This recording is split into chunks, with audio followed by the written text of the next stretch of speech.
তাহলে অবশ্যই বাড়া হতে আয় হলে কিভাবে আমরা অঙ্কগুলি করব সেগুলি কিন্তু আজকে বিস্তারিত আলোচনা করা হবে এবং কি হাতে কলমে শেখা হবে, যাতে করে ভুল না হয় বা পরবর্তীতে যাতে করে ভুলে যান এরকম যাতে করে কোনো সমস্যা না হয়। তাহলে আজকে আমরা কি হবো, শুধুমাত্র ভাড়া হতে আয় হলে, অন্য কোনো সেক্টরতে যেমন ভাড়া বা অন্য কোনো সেক্টর যদি হয় তাহলে কিন্তু সেটা হবে না, শুধুমাত্র যদি ভাড়া হয় তাহলে সেই ক্ষেত্রে কিভাবে পরিগণনা করা হবে সেই হিসাবটি কিন্তু আজকে আমরা করতেছি। চলুন তাহলে আমরা শুরু করি। এটা হচ্ছে শুধু ভাড়া হতে আয়, শুধুমাত্র ভাড়া হতে আয়, বাড়ি ভাড়া আয়, শুধুমাত্র বাড়ি ভাড়া হতে আয়। যে আজকে যে অঙ্কটি করবো সেটা হচ্ছে শুধুমাত্র বাড়ি ভাড়া হতে আয় হলে কিভাবে হবে সেটি। তাহলে মিসেস হানি বনানীতে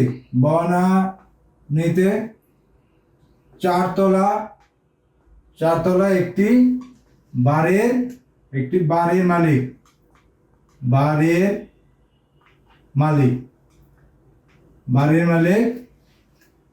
তার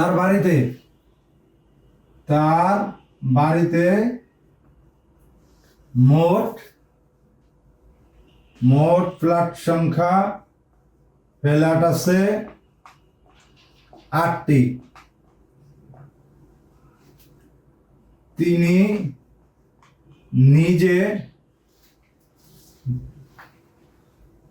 তিনি একটি ফ্ল্যাটে বসবাস করেন। 2024 বা 2025 আয় বর্ষে নিম্নে আয়ের বিবরণ দেওয়া হলো।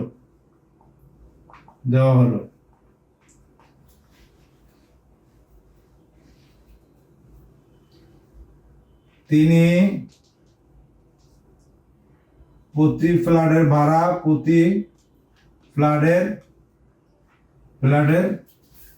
ভাড়া পান 15,000 টাকা করে। ভাড়া পান হচ্ছিল 15,000 টাকা করে এবং উক্ত আয় বর্ষে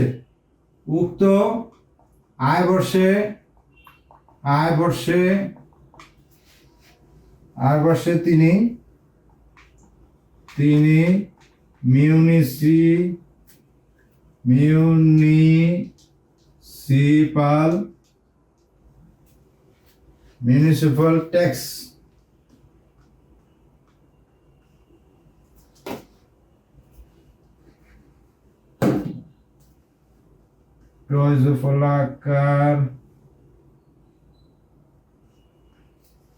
মিউনিসিপাল ট্যাক্স দেন হচ্ছিল 7,200 টাকা বাবদ 7,200 টাকা এবং ভূমি উন্নয়ন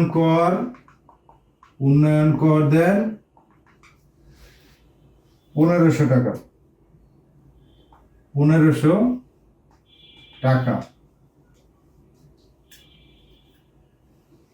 এই হচ্ছিল আমাদের যে বিষয়গুলি লাগবে সেটি। মিসেস হানি বনানীতে চারতলা বাড়ির একটি মালিক, তার বাড়িতে মোট ফ্ল্যাট সংখ্যা ছিল 8টি। একটি ফ্ল্যাটে তিনি বসবাস করেন এবং তিনি প্রত্যেক ফ্ল্যাটে ভাড়া পান হচ্ছিল 15,000 টাকা করে এবং কি তিনি নিম্ন বিবরণীতে মিউনিসিপ্যাল যে ট্যাক্স আছে সেটা দেন হচ্ছিল তিনি 7,200 টাকা এবং ভূমি উন্নয়ন কর, যেটাকে খাজনা বলা হয়, ভূমি উন্নয়ন কর দেন 1,500 টাকা। তাহলে আমাদের যে পরীক্ষার প্রশ্নতে যে করণীয় বিষয়গুলি থাকবে সেই করণীয় কি? করণীয় হচ্ছিল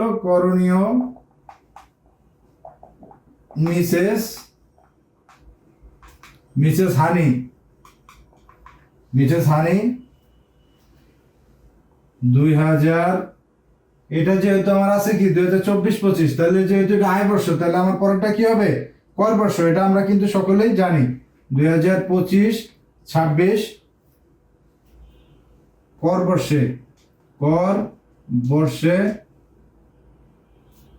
বর্ষের মোট করযোগ্য আয় কত? মোট করযোগ্য আয় এবং উদয় কর নির্ণয় করো। উদয় কর নির্ণয় করো।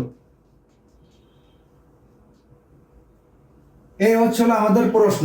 যারা যারা এখানে দেখতে সমস্যা হচ্ছে, তাহলে আমি যেহেতু বারবার পড়েছি, আপনারা অবশ্যই খাতাতে তুলতে পারছেন। অবশ্যই খাতাতে যদি না তুলেন, আপনার প্রতি রিকোয়েস্ট, আপনি শিখবেনই যদি আমার সাথে যুক্ত থাকেন। আমি এটা বলতে পারি ইনশাল্লাহ, আশাবাদী আপনি শিখবেন ইনশাল্লাহ। তাহলে সর্বশেষ পর্যন্ত ভিডিওটি দেখবেন। তাহলে আমরা একবার পড়ি। মিসেস হানি বলতে একজন মহিলা, তিনি বনানীতে হোক, ধানমন্ডি হোক বা গুলশানে হোক, 4 তলা একটি ফ্ল্যাটের মালিক। তার বাড়িতে মোট ফ্ল্যাট সংখ্যা আছে কয়টি? 8টি। তিনি একটি ফ্ল্যাটে বসবাস করেন। তাহলে তিনি একটি ফ্ল্যাটে বসবাস করলে বাকি থাকে কয়টি? 7টি। এর পরবর্তীতে 2024 এবং 25 আয় বর্ষে নিম্ন আয়ের বিবরণ দেওয়া হলো। তিনি প্রতি ফ্ল্যাট থেকে ভাড়া পান 15,000 টাকা করে এবং 15,000 টাকা করে, এবং উক্ত আয় বর্ষে তিনি মিউনিসিপাল ট্যাক্স সেটা দেন হচ্ছিল 7,200 টাকা এবং ভূমি উন্নয়ন কর দেন 2,500 টাকা। তাহলে আমাদের প্রশ্নতে করণীয় ছিল 2টি।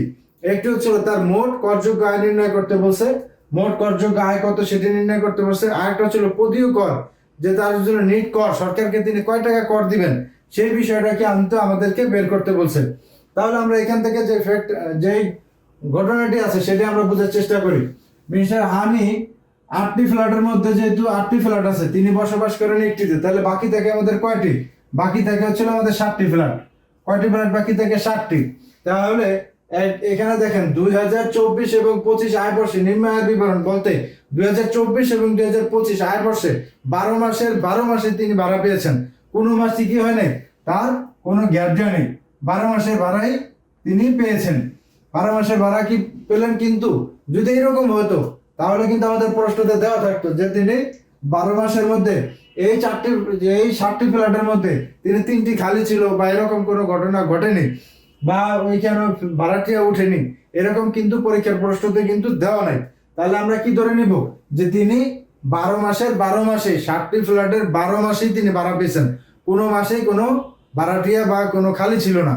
তাহলে আমাদের এখন করণীয় যেটি আছে সেটি আমরা শুরু করব। তাহলে মোট করযোগ্য আয়ের মধ্যে থেকে কিছু অব্যাহতি যাবেন। কি কি অব্যাহতি যাবেন সেটিকে আমাদের মনে আছে? যদি মনে না থাকে চলেন আমরা মনে করি।